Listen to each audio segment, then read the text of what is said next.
I hope you all are doing well.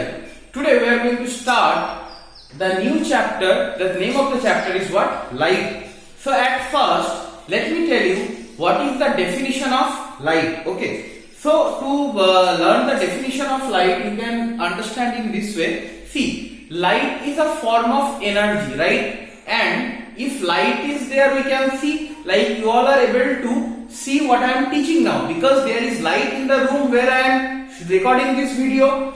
But if this room is dark, will you be able to see me? No. So we will include two facts while giving the definition of light. What will you write is, light is a form of energy, because you know light energy, solar energy, okay. So light is a form of energy that affects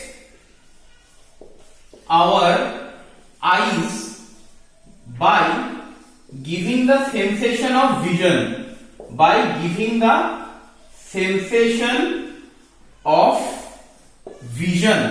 Vision means what? To see, right? So if light is there, then only we can get the sensation of seeing. So that is what I have written. So this is the definition of light. Alright. Now let me tell you about sources of light. What, children? Sources of light. Okay. Sources of light. Generally, there are two types of light sources. One is natural sources of light, like sun, galaxies, etc. And another one is what, children? Artificial sources of light. Artificial sources means what? Like if you light a torch, if you light a candle, then they are what? Artificial source of a light, right?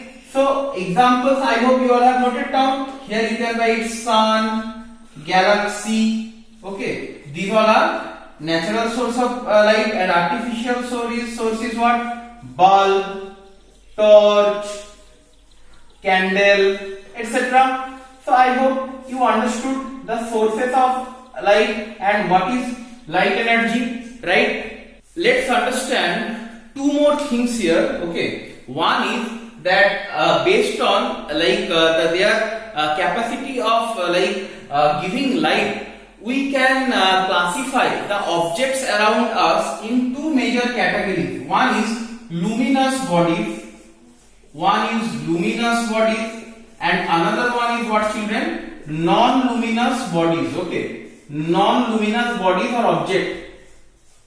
Non-luminous, luminous and non-luminous. Okay, luminous means what? Whoever gives us light, those are luminous bodies. Okay, like say bulb, moon, okay, sun. All right, moon we will not say luminous. Okay, then say torch, etc. All right, galaxy. These all are luminous bodies. Okay, that means they only gives us light. Okay, and coming to non-luminous bodies, which all are not giving us light from their direct. Suppose this pen, is the light coming out from this pen? No. So pen is an example of non-luminous body. Anything what is not giving us light is known as what, children? Non-luminous body. But one thing you all understand, that if light comes from the luminous, light falls on the non-luminous body, we are able to see it. Like, can you see the pen? Yes. Why? Because the light of this room, it is like falling on the pen and it is getting reflected to your eye. That is why non-luminous bodies are also visible, but they do not produce light. Okay. So moon will be the example of non-luminous body. Okay, or anything. I hope you have understood about luminous and non-luminous bodies. Well, light is like light ray. Like one light ray is symbolized by giving or drawing a single line, giving one arrow. That means if this is the point source of the light, okay, then light is traveling this way. So this is we call one light ray. Okay, one light ray. All right. Now this is a light ray, and what is the beam of light? if like parallel light rays are traveling in a particular medium, then we call it a what? Beam of a light. Okay. Now you must know the convergent and divergent like light. All right. What is convergent? If like many light rays are getting merged in a particular point, then we call it convergent. So, convergent light rays. This is what, children? Convergent light rays. Okay, I am writing here convergent.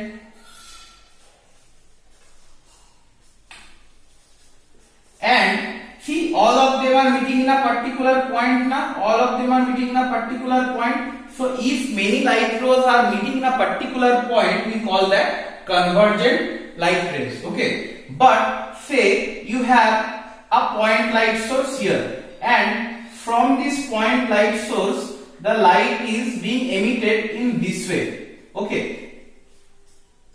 If the light sources are generated from a particular point and getting spread like this way, okay, then we call it divergent light rays. What, children? Divergent rays of light. So this is convergent and this is divergent source of light, and this is light ray and this is a beam of light. Always remember, children, whenever you will be drawing a light ray, see, if you just draw like this is not a light ray until unless you are giving an arrow with it. I hope you understood how to draw light ray, beam of light, convergent light rays and divergent light rays. Well, based on the medium through what the light is moving or traveling, the medium can be of three types. What are those three types? First one is what? Transparent. The next one is translucent. Translucent. And the third one and the final one is what? Opaque. Right? Now what is transparent? Like, see, I am wearing these spectacles, right? And there are glasses in the like spectacles, but I can see through the glasses. So this glass is an example of transparent substance. So what we will write, okay, about this transparent, light can completely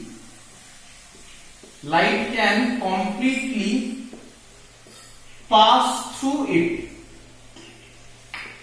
That means what? Through transparent like medium, light can completely pass through it. What are the examples we can give? Glass, clean water, etc. Now coming to translucent medium. I hope you all have worked with tracing paper. Like, if you hold the tracing paper in a drawing, the dark lines are visible but not the complete diagram, right? In some type of painted glass also you can see a part of a substance through it but not the complete substance. So for translucent medium, what we can write? A part of light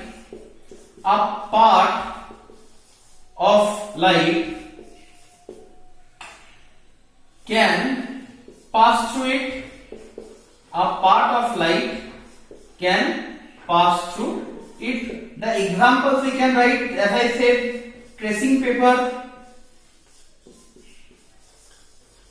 okay, or we can give another example, that is painted glass.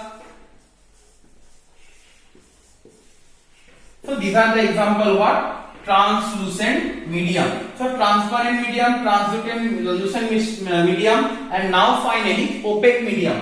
See, if I just hide the word opaque, you cannot see the word opaque. Why? Because after like getting reflected, the lights cannot reach to your eyes, because through my hand the light rays cannot pass through it. So opaque substance can be a piece of wood. If you like it do not allow the like passage of light through it. So we will write light cannot pass through it, right? Example what? Wood, iron, copper. Through this all medium you cannot see the object because light does not pass through this all medium. So I hope you have understood about transparent, translucent and opaque medium. Okay, these all are the mediums through what that light travels. Okay, they are of three types. I hope you understood till here very nicely.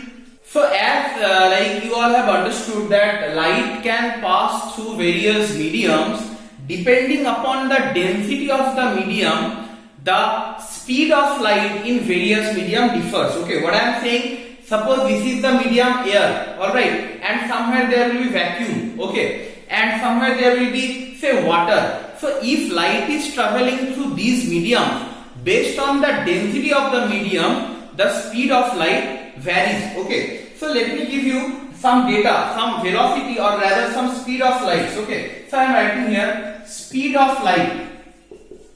Speed of light in vacuum, number one, in vacuum, that means where nothing is there, VACUUM. Okay, in vacuum, that means where no air, nothing is there, the speed of light is 3 into 10 to the power 8 meter per second. Okay, in air also it is almost near to that because the density of air is very less. In vacuum you understand there is no density, density is 0. Now you come to air, sorry, in water. If you calculate the speed of light in water, you will be getting the speed of light in water is 2.25 multiply 10 to the power 8 meter per second. And if you find out the speed of light in glass, the density of glass is more than that of water because glass is a solid but water is a liquid. So as density of glass is more, the speed of light will decrease. The speed of light in glass will be 2 into 10 to the power 8 meter per second. Okay, so one thing I hope you all have understood, that the speed of light is inversely proportional to the density of the medium, right? So see, in vacuum no density, so the speed of light is highest. In water the density increased, speed of light decreased. In glass the density increased more, speed of light decreased more. So speed of light is inversely proportional to the density of the medium. So I hope till here you have understood very nicely.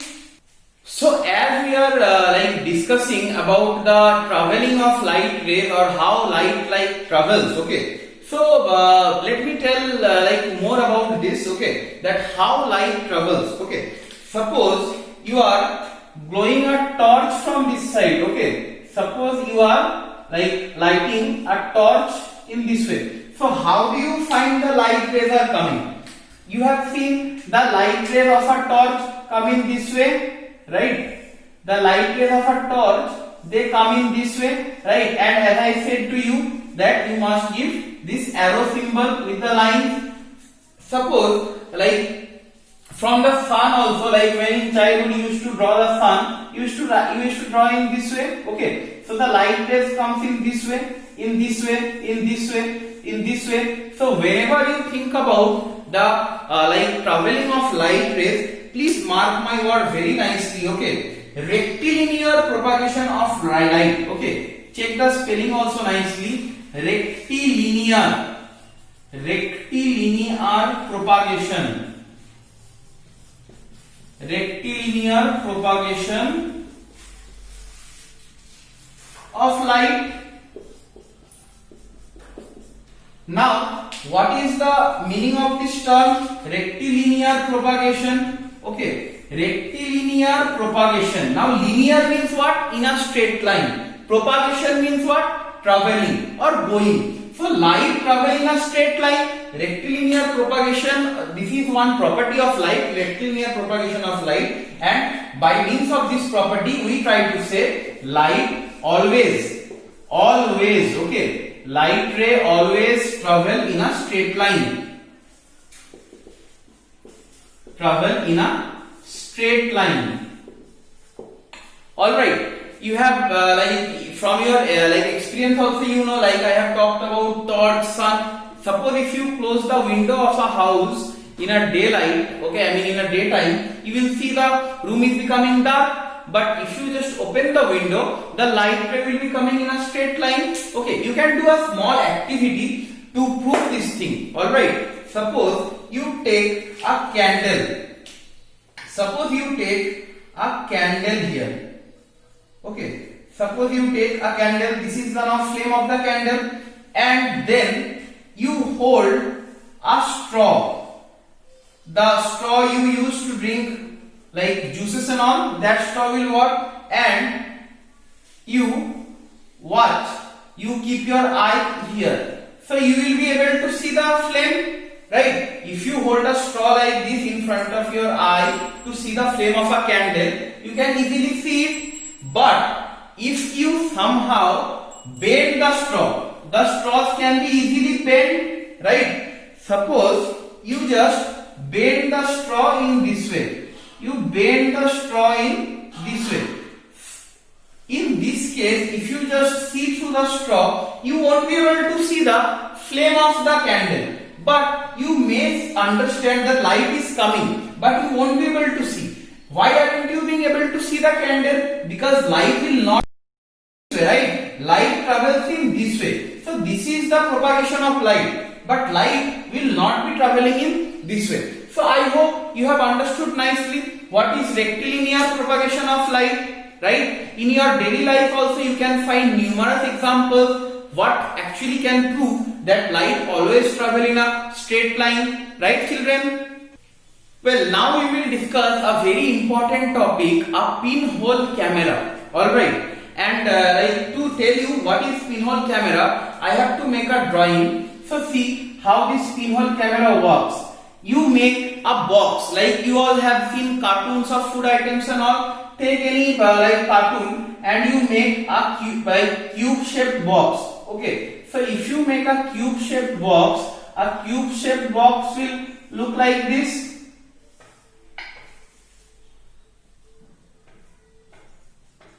Right? This is how a cube shaped boxes look like this. Now you make a hole here as small as possible. Okay. Because the name of the thing is what? Pinhole camera, right? Pinhole